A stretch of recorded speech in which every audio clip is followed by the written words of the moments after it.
Imagine for a moment if you could take your control panel out of your CE6000 cutter and somehow place it into your computer as a software application. Essentially, that is what the Graphtec cutting controller does. All the settings that are within the control panel of your CE6000 can be controlled from this software application. There's some additional benefits to this as well. First, rather than having to sift through different menus on the cutter, you can easily access the majority of settings from the controller. Second, you have the ability to set up a multitude of conditions, label them with specific names, and then upload them to the cutter so that you can actually see the label on the cutter's control panel. This makes it easier for seeing what material each condition is used for on the control panel, rather than just condition 1 through 8. In this lesson, we're going to learn how to use the controller effectively.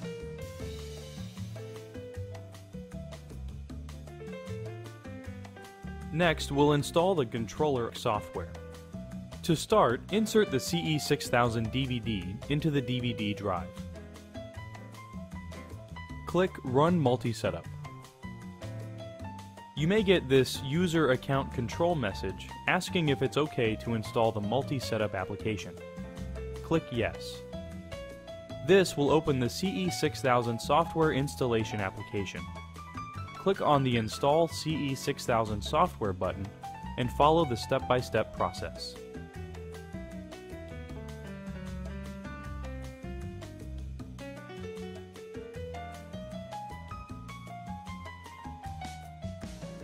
At this point, the installation program is asking if you'd like to install the CE6000 driver. Click OK. Click Next, and Next again. This will bring up this window that will ask what port you will be using to communicate to the cutter.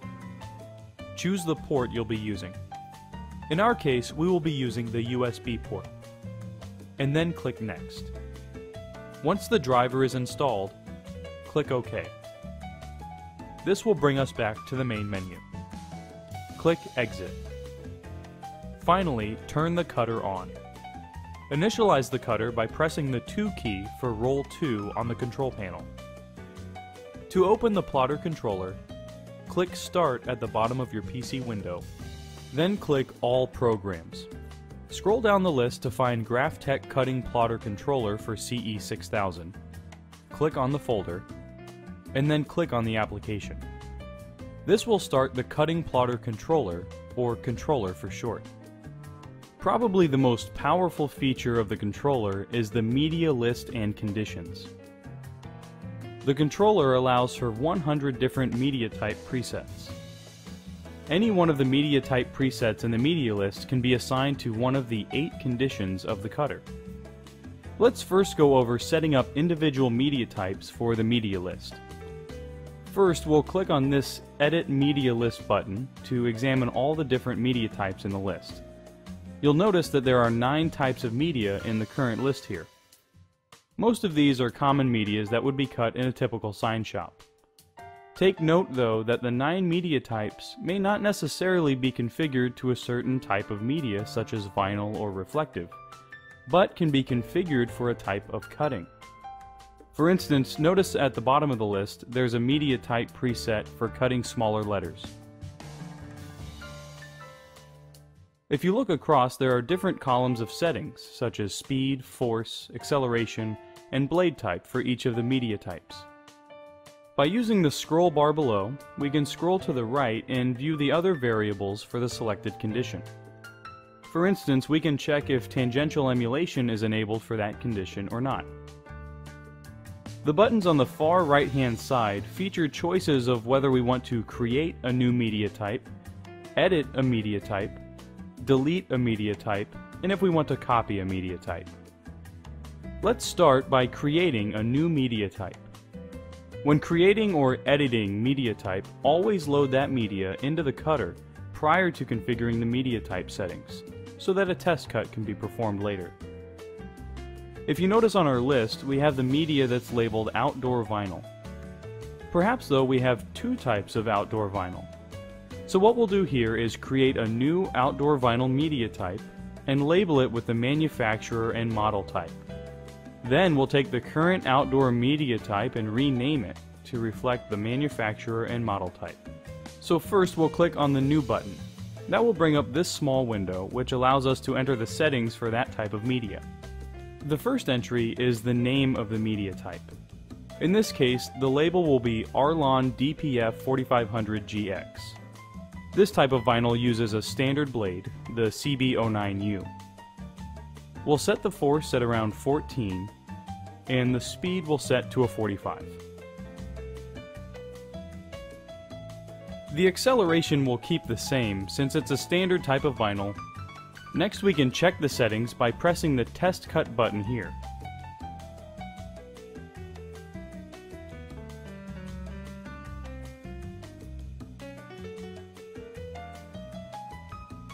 Then after checking the cut test pattern on the vinyl, we can make further adjustments.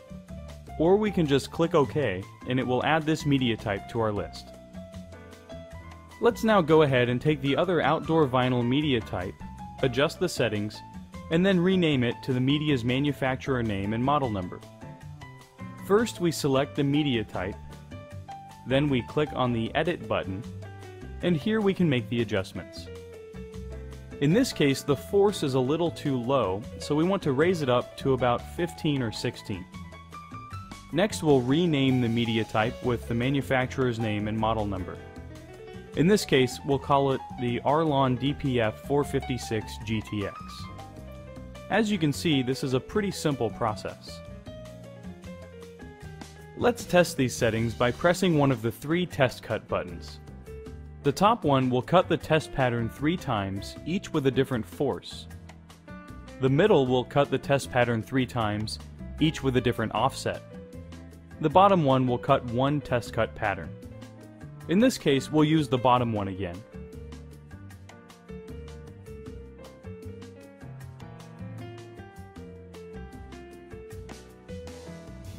If you are new, you may want to use the top test cut button until you get more familiar with the cutter. Let's create another media type specifically for cutting sandblast resist. So we can click on New. We can label it with the make and model of the sandblast resist.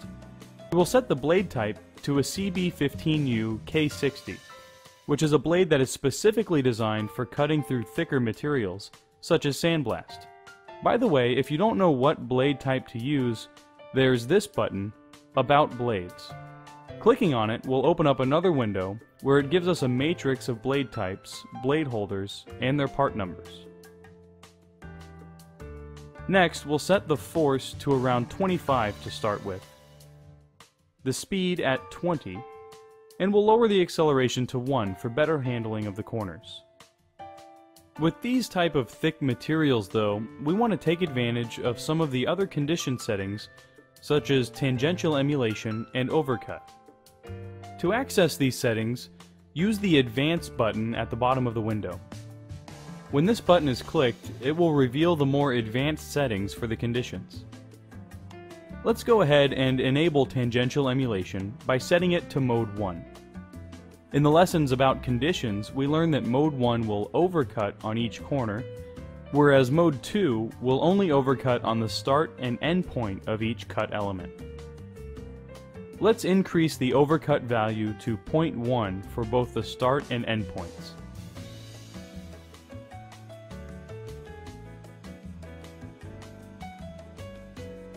You'll notice this added setting that we really haven't gone over, distance adjustment.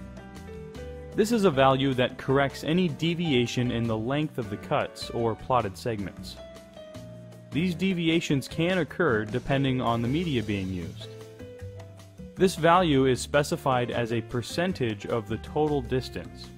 For instance, if you were to cut a 4-foot strip and the actual strip measured out a little shorter than the 4-foot strip, the distance adjustment setting can correct for this. What's nice about this setting is that it can be assigned to a media type, which gives the accuracy for that type of media without disturbing the cutter's other condition settings. Finally, let's go ahead and press the Cut Test button.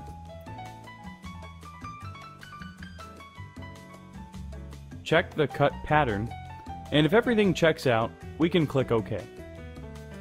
Next, we'll add in a number of different media types that we would like to use. Looking at the media list, you'll notice that there are some media types that have been assigned to a condition. To assign a condition to a media type, first select the media type, and then click on the condition number to assign the media type.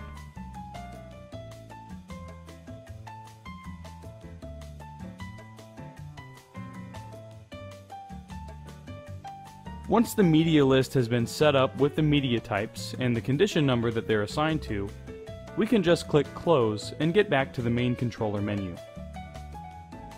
As mentioned at the beginning of this lesson, conditions can be assigned a media type. Once the media types with their settings are assigned to a condition, these can be uploaded to the cutter.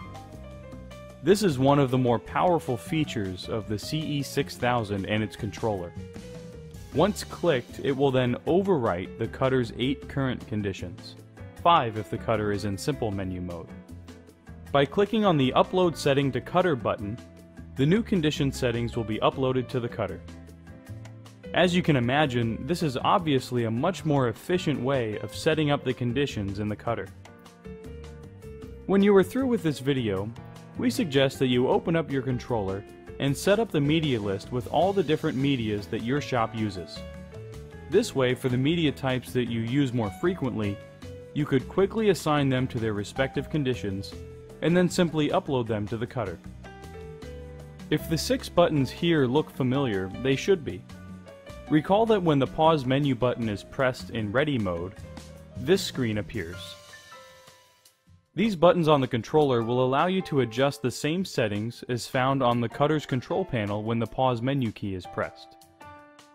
For instance, if we want to enable sorting, we can press the Tool button and click the On Radial button to enable sorting. Let's click OK and return back to the controller. If we want to expand the area between the wheels, we would click Area and then Expand. Here we have a choice of Default or Set Expand Limit where a value can be entered.